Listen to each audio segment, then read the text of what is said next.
ওই তো প্রাসাদ দেখা যাচ্ছে। হে ভগবান, ক্যাকাসুরের এত কাছে যখন এসে পড়েছি, তখন যার কাছে যা যা কথা দিয়ে এসেছি সব সব কথা যেন রাখতে পারি। হ্যাঁ হ্যাঁ, আর আর আমার মহারাজের জন্য ক্যাকাসুরের গা থেকে একটা পালক যেন নিয়ে যেতে পারি।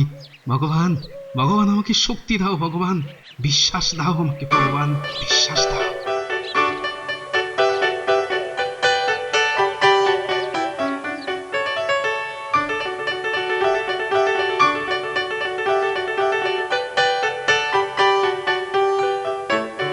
কে কে ভেতরে ঢুকে?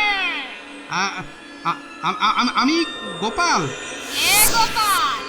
দেখে সামনে গিয়ে আয়। আমি কে জানিস?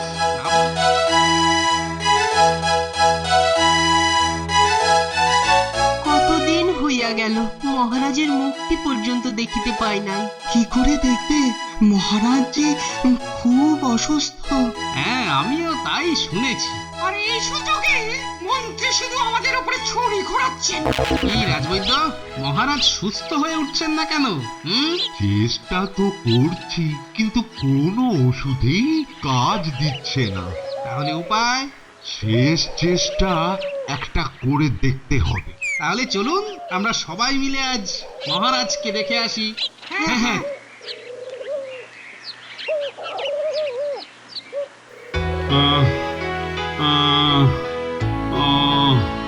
কষ্ট, খুব কষ্ট। কেমন বুঝছেন রাজবৈদ্য মশাই? একদম ভালো না। কি হবে? হ্যাঁ, কি হবে তাহলে এখন? খুব কষ্ট। রাজবৈদ্য, কিছুই কি উপায় নেই? আছে, কিন্তু সে কাজ খুব শক্ত। কেননা সে ওষুধ আনতে হলে যেতে হবে রূপকথার রাজ্যে। কেন?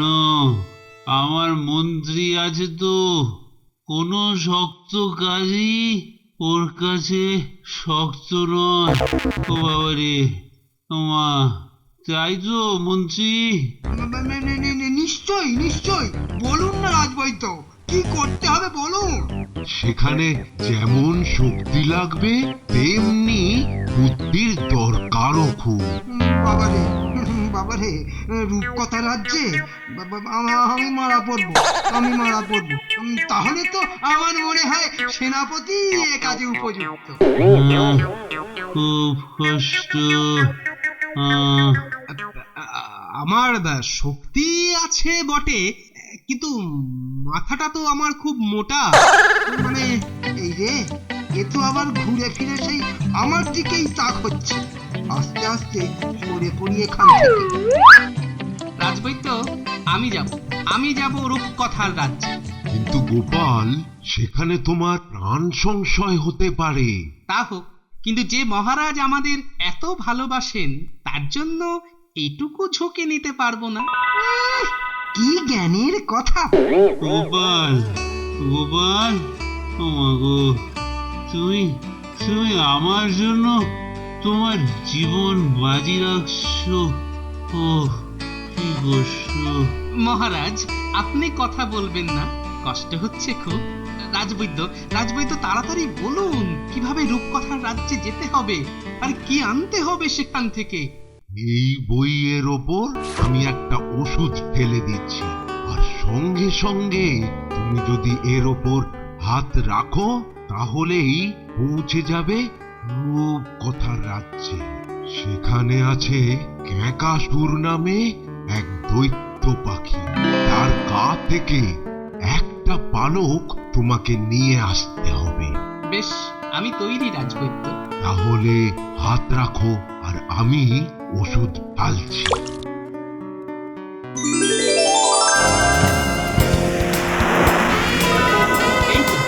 এই তো পৌঁছে গেছি রূপকথার রাজ্যে। কেমন যেন রাজ্যটা, কিন্তু যাব কিভাবে ক্যাকাসুরের কাছে সেটা তো রাজবৈদ্য বলতে পারলেন না। না, আগে হাঁটা তো শুরু করি, তারপর যা থাকে কপালে দেখে নেব গোপালে।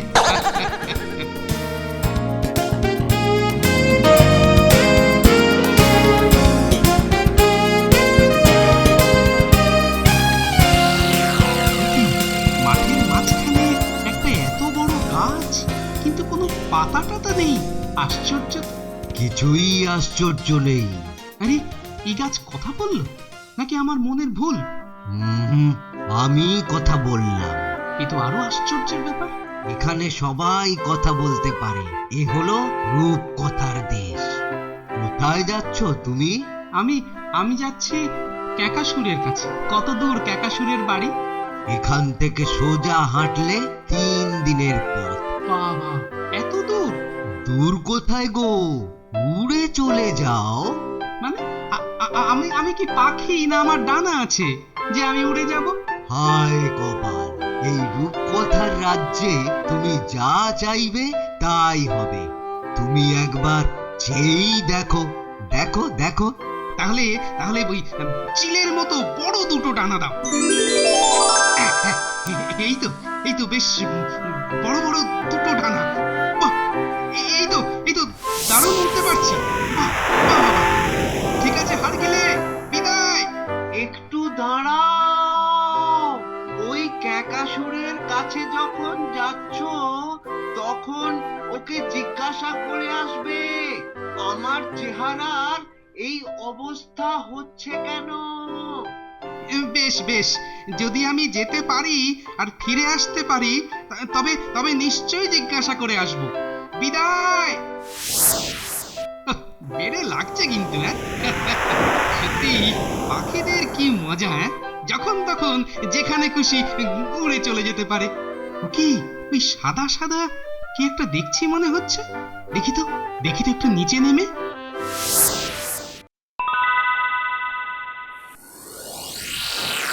ওকে জিজ্ঞাসা করি ক্যাকাসুরের দেখা কোথায় পাবো। বুড়িমা, ও বুড়িমা। হাতে পা দিলে তো এই যা পুতুল হয়ে গেলে। এবার তোমাকে আমি যে বন্দি করে রাখবো।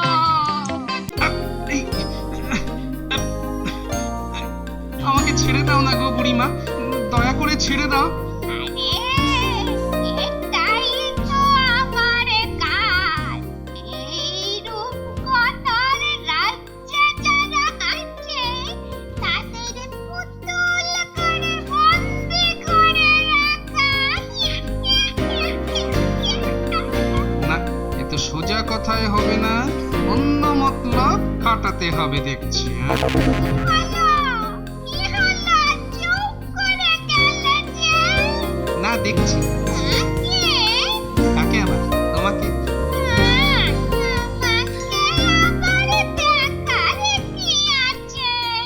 বাহ, তোমাকে দেখতে এত সুন্দরী, কিন্তু যদি তোমার ওই বয়সটা একটু কম হতো আর আর মাথার চুলটা ওই সাদা না হয়ে এই কালো হতো আর ওই গায়ের চামড়াটা না কুচকে যেত, তাহলেই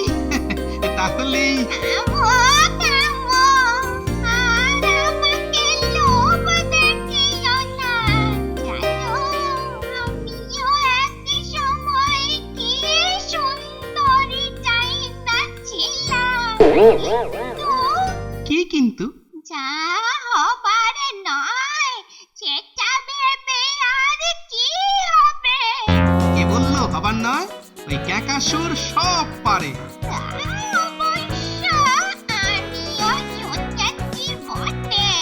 তাহলে আমাকে ছেড়ে দাও ক্যাকাসুরের কাছে যাবার জন্য। আমি যদি যেতে পারি তাহলে তোমাকে আবার অল্প বয়সে সুন্দরী কি করে করে তুলতে হয় তা আমি জেনে আসবো। ঠিক ঠিক, একদম ঠিক বুড়িমা। বেশ, তাহলে বিদায়। কিন্তু দৌড়তে হবে যখন তাহলে ওই ঘোড়া হয়ে যায় না?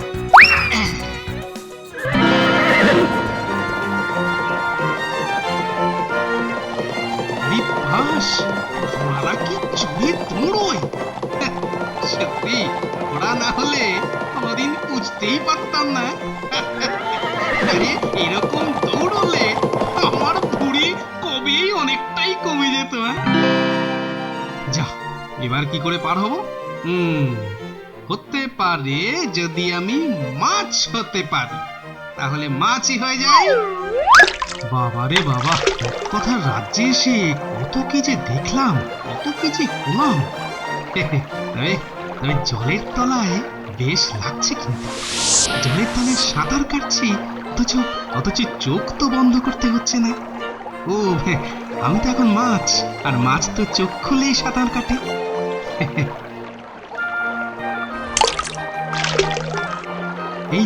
এই তো পাড়ে এসে গেছি। এবার আমি আবার মানুষ গোপাল হয়ে যাই। এই তো, ওই তো প্রাসাদ দেখা যাচ্ছে। হে ভগবান, ক্যাকাসুরের এত কাছে যখন এসে পড়েছি, তখন যার কাছে যা যা কথা দিয়ে এসেছি সব কথা যেন রাখতে পারি। হ্যাঁ, আর আমার মহারাজের জন্য ক্যাকাসুরের গা থেকে একটা পালক যেন নিয়ে যেতে পারি। ভগবান, ভগবান আমাকে শক্তি দাও, ভগবান বিশ্বাস দাও আমাকে, ভগবান বিশ্বাস দাও।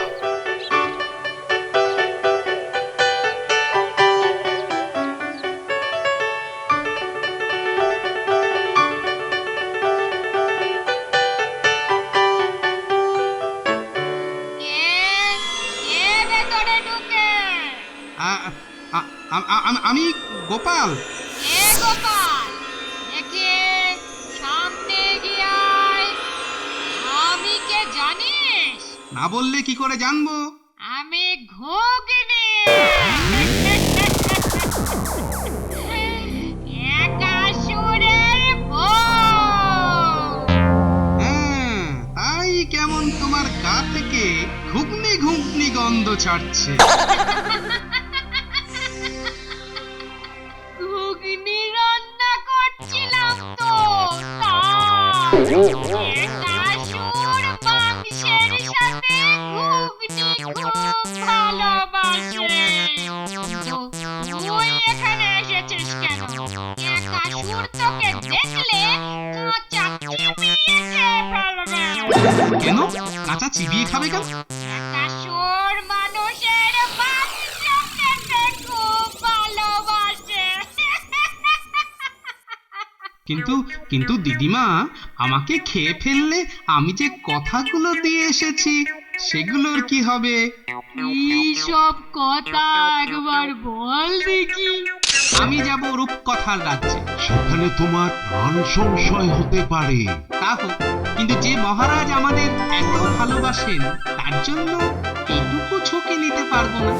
জিজ্ঞাসা করে আসবে আমার চেহারার এই অবস্থা হচ্ছে কেন। বেশ, আমি যদি যেতে পারি, তাহলে তোমাকে আবার অল্প বয়সে সুন্দরী কি করে করে তুলতে হয় তা আমি জেনে আসবো। ঠিক আছে, তুই এক কাজ কর, একাসুরের ঘরের পালঙ্কের তলায় লুকিয়ে পড়।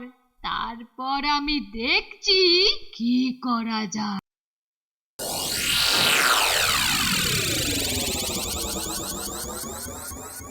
কয়কা ঘুগনি তৈরি হয়েছে? এই যে কিন্তু কেমন যেন মানুষ গন্ধ পাচ্ছি। ওরে বাবারে, কি করবো এখন? যদি খেয়ে ফেলে? মানুষ এসেছিল তো, তুই চলে গেছে, তবে গন্ধটা রয়ে গেছে। ধরে রাখতে পারলে না? তাহলে আমি ব্যাটাকে ধরে ঘাড় মটকে বেশ চুষে চেটে ফুটে খেতে পারতাম। দাঁড়ালো না তো।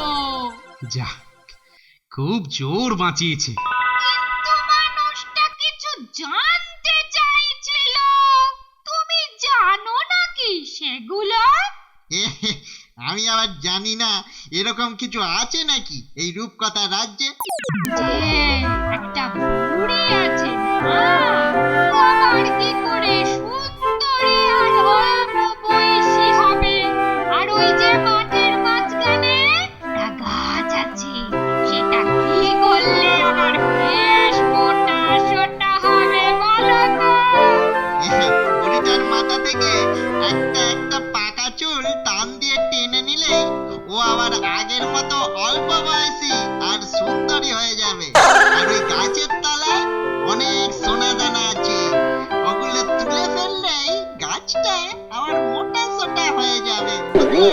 আচ্ছা এবার এবার মহারাজের কাজ। ভগবানের নাম করে ক্যাকাসুরের লেজ থেকে একটা পালক টান দিয়ে তুলে ফেলি। এই তো আবার দরজাটার পাল্লাটায় তোমার ল্যাজ পড়েছিল, তাই টান লেগেছে।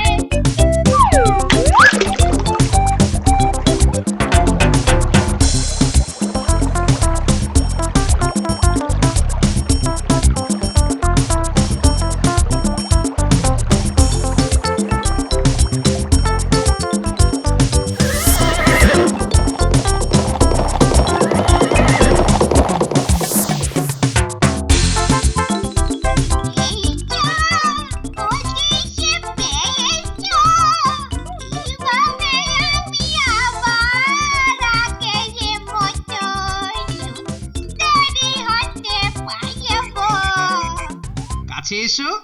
এই যে কি হলো তো সব আগের মতো? তুমি অসাধ্য সাধন করলে। আমি যাই গো, হাড় গিলে আমার জন্য অপেক্ষা করছে।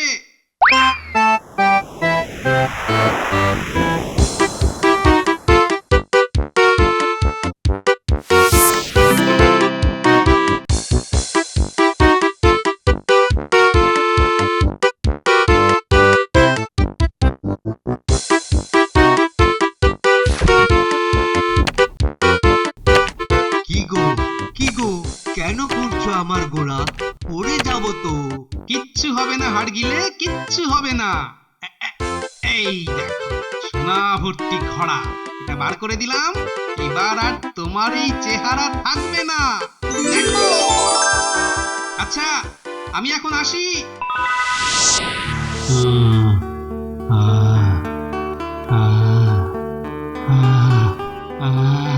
এই তো এই তো এই তো এই তো আমি আমি আমি সুস্থ হয়ে গেছি মনে হচ্ছে। না না তো, আমার আমার আর কোনো কষ্ট নেই শরীরে। এই তো মহারাজ ছেড়ে উঠেছে। জয় মহারাজের জয়, জয় মহারাজের জয়। না না না না, বলো বলো আমাদের গোপালের জয়।